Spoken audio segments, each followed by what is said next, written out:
그 말이 맞는 것 같아요. 이재명이 이재명 했다. 딱 그게 딱 맞는 것 같아. 이재명이 이재명 했다. 예, 예. 근데 본인 성격대로 발표한 거 아닌가. 6월 3일 당선되고 채 한 달이 되기 전에 빠르게 정말 빠르게 나왔죠. 그쵸. 우리 다들 뭐 9월 10월쯤 나올 거라고 생각했잖아요. 뭐야 7월도 아니고 6월에 나왔잖아요. 정말 빠르다. 선빵. 정말 생각하지도 못하고 뭐 옛날에는 뭐 언제 발표할 거니까 뭐 미리 준비해 뭐 이런 것도 있었잖아요. 근데 그런 거 없이 그냥 발표를 했고 더 신기한 건 발표 동시에 다음 날 토요일. 다음 날 토요일.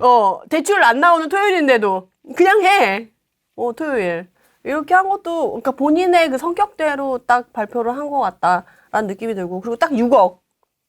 잘랐잖아요. 사실 이전에 문재인 정부 때 15억 잘랐을 때도 9.13 대책 그래가지고 그때 가장 그 문재인 정부에서 나왔던 정책 중에 가장 길고 오래 크게 영향을 미쳤던 게 그 대책 규제였거든요. 네. 근데 이번에 그 대출 규제 먼저, 그것도 15억이랑 비교해서는 거의 뭐 3분의 1은 좀 아니지만 뭐 반 이상 뚝 잘라가지고 6억까지만 하겠다라고 한 게 강하고 빠르고 본인의 성격대로 다음날 바로 시행. 이전에 토지거래허가구역은 한 4일 정도 차이가 있었잖아요. 그 사이에 완전 광란의 도가니처럼 현장이 막 네, 막 이렇게 바뀌었었는데 이제 그런 거 없이 바로 광란은 하루만 인정해주겠다. 발표한 날.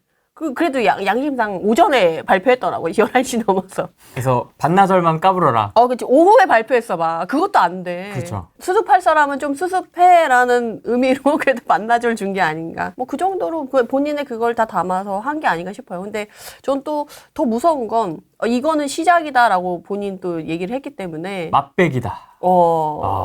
너무 무섭지 사실. 나는 사실 후보 시절에도 본인이 이제 생각은 진보지만 뭐 상황에 따라 뭐 중도 보수로도 갈 수 있고 뭐 상황에 따라 바뀔 수 있다. 난 사실 이 말이 되게 무섭거든요. 상황에 따라 언제든지 카멜레온처럼 변할 수 있다라는 거기 때문에 약간 빌드업 해 나가면서 이제 쌓아 나가지 않을까. 지금 명분도 너무 좋잖아요. 변동률이 지금 안 좋았다가 다시 막 올라갔잖아요. 더 신기한 건 대선을 준비하는 시즌에 그때 막 어대명 막 이런 거 있었잖아요. 네. 그런 이슈가 있었음에도 불구하고 민주당이 집권하면 집값 오른다라는 사람들의 생각이 생각보다 강했어요. 이미 이전부터 올랐고 당선되고 더 많이 올랐고. 반응을 하고 있었네요. 이미 시장에서는. 네. 이미 올라가고 있었어. 2, 3월에 토지거래허가구역 해제 재지정되면서 여기 반짝했던 요거보다 이게 더 파란색 매매 가격 변동률이 파란 색깔 막대거든요. 그러네. 파란 색깔 막대가 더 심해. 그러니까 이게 전국이에요. 전국. 서울만 그런 게 아니고. 그러니까 이미 명분을 만들어줄 만큼 너무 빌드업이 잘 되고 있다는 거지. 시장이 이렇게 뜨거워서 내가 하는 거야. 상황에 따라서. 난 원래 안 하려고 했는데 난 정말 안 하고 싶었지만 어쩔 수 없이 하는 거야 라는 이게 되는 거지. 그리고 지금 이전에 보면은 이렇게 많이 빠졌었거든요. 이게 우리 급락했을 때. 네, 힘들 때. 네, 한참 힘들 때 이런 건데 사실 이제 막 회복하려고 하는 이런 걸로 이제 서울은 돌아서고 이제 상승 좋은 데는 이제 상승장으로 돌아섰잖아요. 일부 지역들은. 근데 막 이제 변동률이 이제 시작해서 이제 여기 올라오는 건데 이걸로 얼마나 빌드업을 해서 이제 갈지는 지켜봐야 되지 않을까? 근데 서울은 이렇게 뜨거웠어요. 이게 KB 부동산이 너무 좋은 게 이 색깔이 빨갈수록 타오르는 거잖아요. 그렇죠. 27일에 발표하기 전에 16일까지의 자료를 보면 이 당시에 이미 3월부터 해서 지금 뭐 강남이라던가 서초, 송파, 마포 이런 데는 이미 뜨거웠고 지방이랑 너무 차이 나잖아요. 이게 지방이랑 서울이랑 너무 차이 나잖아요. 여기는 지금 불구스름한 게 많은데 여긴 타오른 거야. 1 넘어가면 진짜 뜨거운 거거든요. 1이 넘어가면 0.99 뜨겁잖아요. 네. 지방은 지금 마이너스가 많고 정말 중간중간에 약간 온기도는 요 정도거든요. 이러니까 지방이랑 서울이랑 너무 차이나. 서울만 이렇게 양극화되고 하면 상대적 박탈감 생겨 충분히 이제 명분이 가능해지는 거죠. 그래서 저는 충분히 발표할 만한 그런 상황이다라고 이제 본인이 얘기할 만큼은 됐다라고 생각이 들긴 하더라고요. 우선은 대출을 6억 딱 잘랐다는 게 되게 중요하다라고 생각이 들어요. 네. 근데 사실 돈 6억은 조금 납득이 돼. 제 입장에서는. 왜냐하면 일반 우리 월급쟁이 일반 서민들 있잖아요. 누군가에 물려받은 게 있다거나 받은 게 많다거나 이런 거 말고 본인이 실제로 그냥 사회 초년생으로 나가서 직장에서 돈 벌어가지고 집을 산다라고 하면 6억 규제라고 했을 때 사실 이걸로 타격받는 사람은 딱 그 명칭이 나왔더라고. 흑수저 고소득 연봉자. 그분들이 좀 불타오르시긴 하셨더라고요. 근데 충분히 또 그분도 이해가 돼. 왜냐면 나도 이제 성장하고 약간 주거 사다리라고 해야 되나? 약간 신분 상승, 계층 상승 이런 걸 노려보려고 할 때 내가 능력이 돼서 연봉이 난 요새 그렇게 얘기하더라고요. 변호사 둘이 만나 결혼해 연봉이 1억 5천 2억이야. 그럼 둘이 합하면 거의 뭐 3억 4억이잖아요. 근데 연봉은 3, 4억인데 내가 지금 모아놓은 돈은 없어. 흑수저니까. 이제 막 시작해서. 이제 막 시작했어.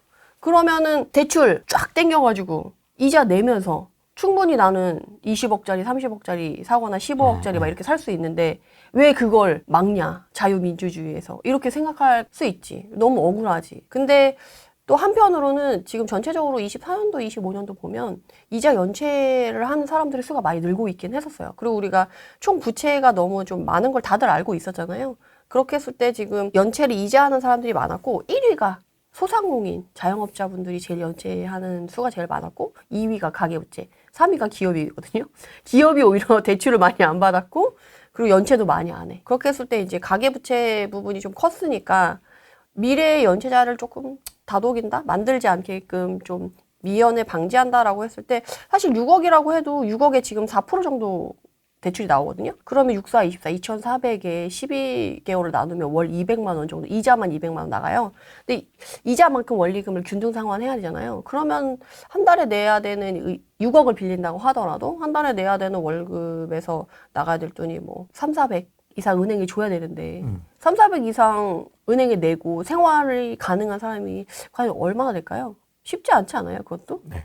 그래서 그렇게 봤을 때 사실 일반 서민들이 집을 살 때 6억의 대출은 그 이상 받는 거는 고소득자 분들한테는 좀 그럴 수 있지만 그 서민들이나 이제 집을 살려고 하는 일반 월급을 받아서 하는 분들에게는 사실 6억도 그렇게 적은 금액은 아니라고 생각해요. 그러니까 내가 빌려서 자산 점프할 때 활용할 수 있는 레버리지 금액으로는 작지만 내가 그걸 대출 받아서 이자를 낼 걸 생각하면 이자까지 생각하면 사실 쉽지는 않다.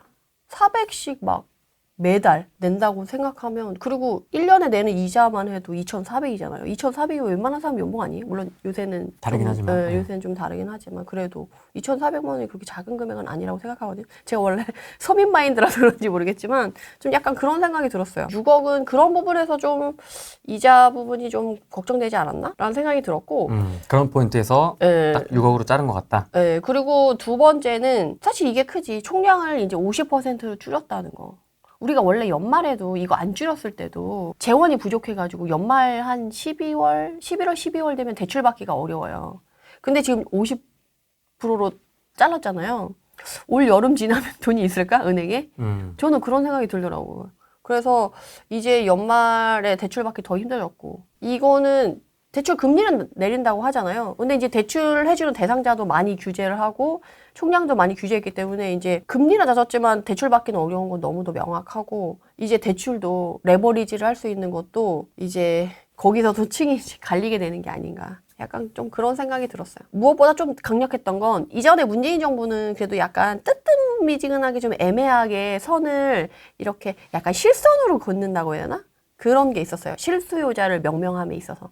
근데 이번에는 그런 거 없이 정말 단호박같이 딱 잘랐잖아요. 실제 집을 사서 바로 입주하는 사람만 실수요자로 인정할 거야. 그렇지 않고 나중에 미리 사놨다가 돈을 모아서 입주하는 사람들은 실수요자로 인정하지 않을 거야. 라고 못을 박았잖아요. 그리고 또 집이 2주택, 그러니까 1주택 아니고 2주택 이상 되면 그 사람은 무조건 실수요자 플러스 투자자인 거야. 투자자라고 얘기하지 않고 뭐 투기꾼이라고 얘기할 수도 있겠지만 뭐 그렇게 명명한 거. 사실은 실수요자 분들 중에 돈이 별로 없어서 자산을 이제 만들려고 하는 사람은 실제 거주하려고 하면 비용이 더 들어요. 그래서 우선 이렇게 전세를 끼고 사놨다가 돈을 그쵸. 모아서 들어가려고 하는 사람들이 수요가 꽤 많았는데 그렇죠. 그 부분은 이제 너는 실수요자로 인정하지 않을 거야. 댕강.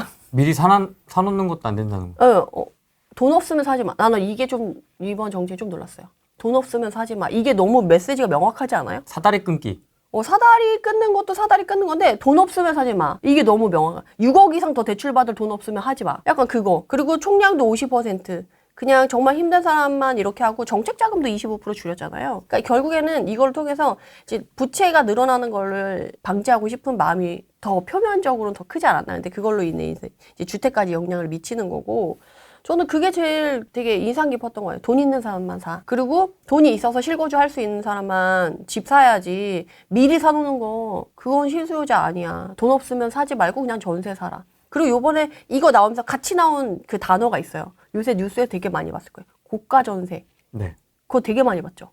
이제는 전세도 너의 능력껏 사야지 대출 받아가지고 더 비싼 집에 살려고 하지 마. 능력에 맞게 집을 사.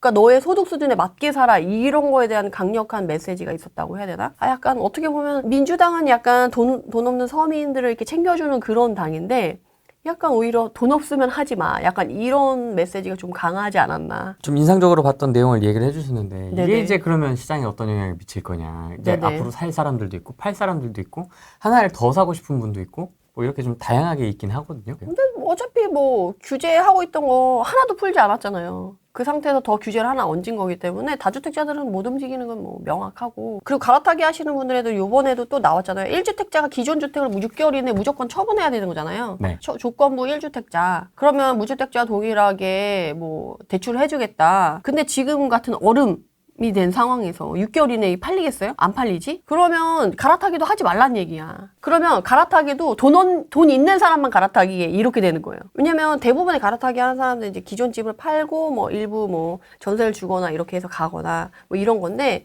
지금은 기존 주택을 또 팔 수도 있는 상황이 아니고 그거 안 팔리면 대출도 못 받는 상황이니까 갈아타기도 돈이 준비된 사람, 돈 있는 사람만 해. 약간 요렇게 된 게 아닌가 싶어요. 그래서 갈아타기도 더 어려워졌고, 무주택자분들은 지금 서울 수도권에 있으신 분들은 느끼셨는지 모르겠어요. 지금 이거 발표되고 한 번이라도 부동산에 문의 전화는 엄청 많다고 하더라고요.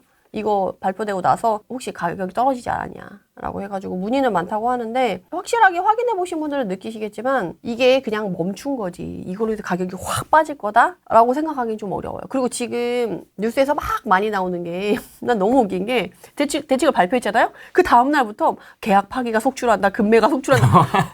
뉴스가 바로 나와. 그렇게 벌써 빨리 조사를 했단 말이야?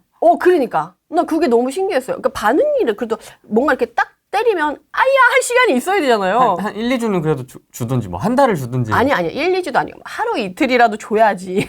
그런 거 없이 바로 쏟아내던데요. 뉴스가 거의 준비된 것처럼. 클릭지. 그래서 저는 좀 깜짝 놀랐던 게 아니 사람들이 이게 금방 그렇게 막 준비했던 것처럼 대책이 나오면 이렇게 해야지라고 준비했던 게 아니기 때문에 대책이 발표되면 이게 뭐야 놀라고 진짜 뭐 가계약금 넣었던 사람들은 당장 막 수습해야 되니까 그렇지만 나머지 그냥 집을 살까 아니면 내놓을까 했던 사람들은 대책 발표되면 좀 고민이 더 깊어지고 이제 액션을 취할 시간이 필요한데 그런 거 없이 그냥 바로 이렇게 뉴스가 나오는 걸 보고 약간 시나리오가 준비되어 있었구나. 미리 써놨죠. 그래서 부동산에 제가 요번에 쫙 돌았거든요. 6.27 대책 발표되어서 주말부터 해서 쫙 돌았는데 되게 인상 깊은 게 사장님이 그러더라고. 정부에서는 원하는 답이 있나 봐. 이렇게 얘기를 하시더라고요. 원하는 답? 원하는 답이 있나 봐. 대책을 발표되고 그 결과에서 이미 원하는 그 결과값이 있다는 거지. 그래서 그거를 약간 뉴스나 이런 걸로 쏟아내는 게 아니냐. 사장님들이 약간 그런 말씀을 하시더라고요. 그리고 공감이 됐고 그리고 되게 현장에서 되게 놀랐던 게 있었어요. 기자들이 그렇게 많이 돌아다녔나 봐요. 현장에. 뭐 송파 잠실은 항상 오늘부터 또 합동점검 나온다고 하더라고요. 거기는 항상 주기적으로 합동점검과 기자와 이런 사람들이 항상 버무려져 있어. 거기 지역은.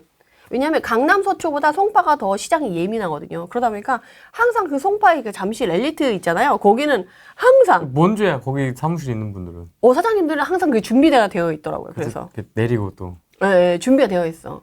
그래서 다음 주에도 나온다고 하더라고요. 이미 또 알고 계시더라고. 그래서 항상 그런 게 버무려져 있다. 그리고 요번에 뉴스에서 호가가 아까 금매가 나왔다. 가격이 막 꺾였다. 뭐 2억 낮춰서 했는데도 거래가 안 된다.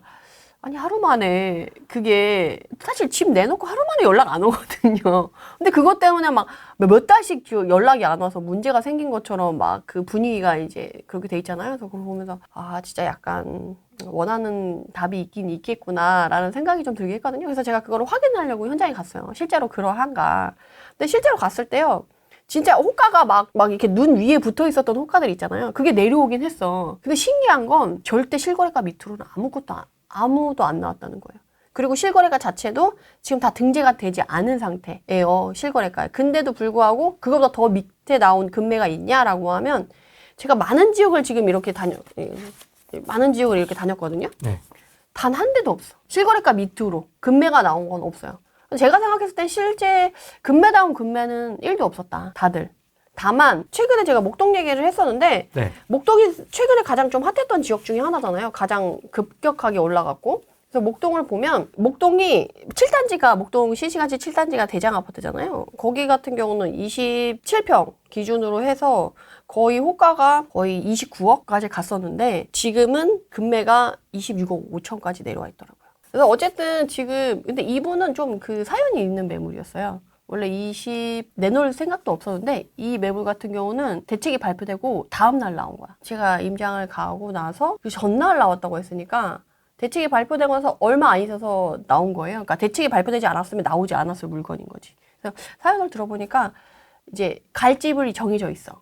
근데 그게 길게 남은 거예요. 내년쯤이신 것 같아. 정확하게는 이제 사연을 그분도 모르시는 것 같아서 들었는데 어쨌든 11월까지만 중도금을 받으면 되는 상황이라서 급하지 않은 물건이라서 지금 계속 올라가고 있잖아요. 주마다. 여기 목동은 어제 다르고 오늘 다르다라고 하고 심하면 오전 다르고 오후 다르다라고 했던 상황이었기 때문에 일찍 내놓을 필요가 없는 거지. 그리고 내놓으면 금방 여기 같은 매물이 없어서 거래 못한다라고 하는 상황이었기 때문에 나중에 가까워져서 더 비싼 가격에 내놔야지 하고 이제 내놓지 않았던 물건인데 대책이 발표돼서 여기 같은 경우는 10억에서 한 15억 정도 대출을 받아야만 움직일 수 있는 지역이에요.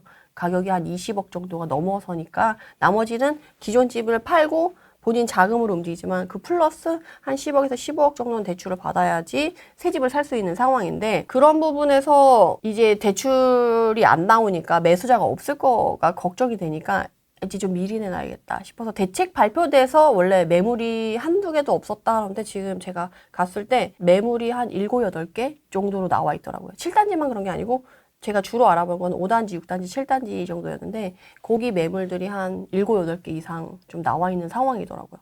그러니까 이전에 한두 개도 없었는데 그만큼 늘었다는 건 이제 매도자가 그래도 마음이 완전 급하게 급매를 내놓은 상황은 아니지만 또 시장에서 내가 매도자 우위로 막 이렇게 가는 거에서 조금 시장이 변했다라는 거는 이 매물 개수로 알 수 있는 것 같아요. 그래서 여러분들이 이제 시장을 갔을 때도 가격이 얼마나 낮춰졌냐 이것도 중요하지만 매물이 있냐 없냐도 확인하시는 게 중요할 것 같아요. 요새는 이전에는 계좌 달라고 하면 그 자리에서 5억을 올렸다는 거야. 5억? 그 자리에서 5억을 올렸대. 그래서 이거는 안 팔겠다는 거지. 그래서 그랬는데 지금은 매물이 있고 이거 산다고 계좌를 달라고 하면 한 1, 2천만 원 정도는 내고를 해줄 수 있다. 그리고 많게는 한 5천만 원 정도 해줄 수 있다라는 분위기 좀 바뀌었더라고요. 근데 막 30억짜리 사는데 막 1,000만 원 깎아준다 이러면 사실 너무 간에 기별도 안 가는 정도여가지고 내고 그렇게 많이 되는 건가 싶지만 이전에는 그 자리에서 올리는 사람이 많았는데 아니면 매물을 걷어들이거나 어쨌든 내고도 좀 되는 분위기로 그리고 또 매물이 좀 개수가 늘어나는 걸로 분위기가 바뀌었다. 그렇지만 호가가 2, 3억 정도 낮아진 건 맞지만 실거래가보다는 낮은 건 아니기 때문에 여러분들이 최근에 뭐 호가보다 이거 2억 떨어진 거야, 싸진 거야 라고 했을 때 실제적으로 이게 완전 급매냐라고 생각하기에는 그건 아닌 거지. 그래도 내가 그 가격을 호가에서 2억 낮춘 금액을 사도 내가 최고가를 찍어주는 건 맞는 거지. 그래서 그거는 알고 주의를 하셔야 될 것 같고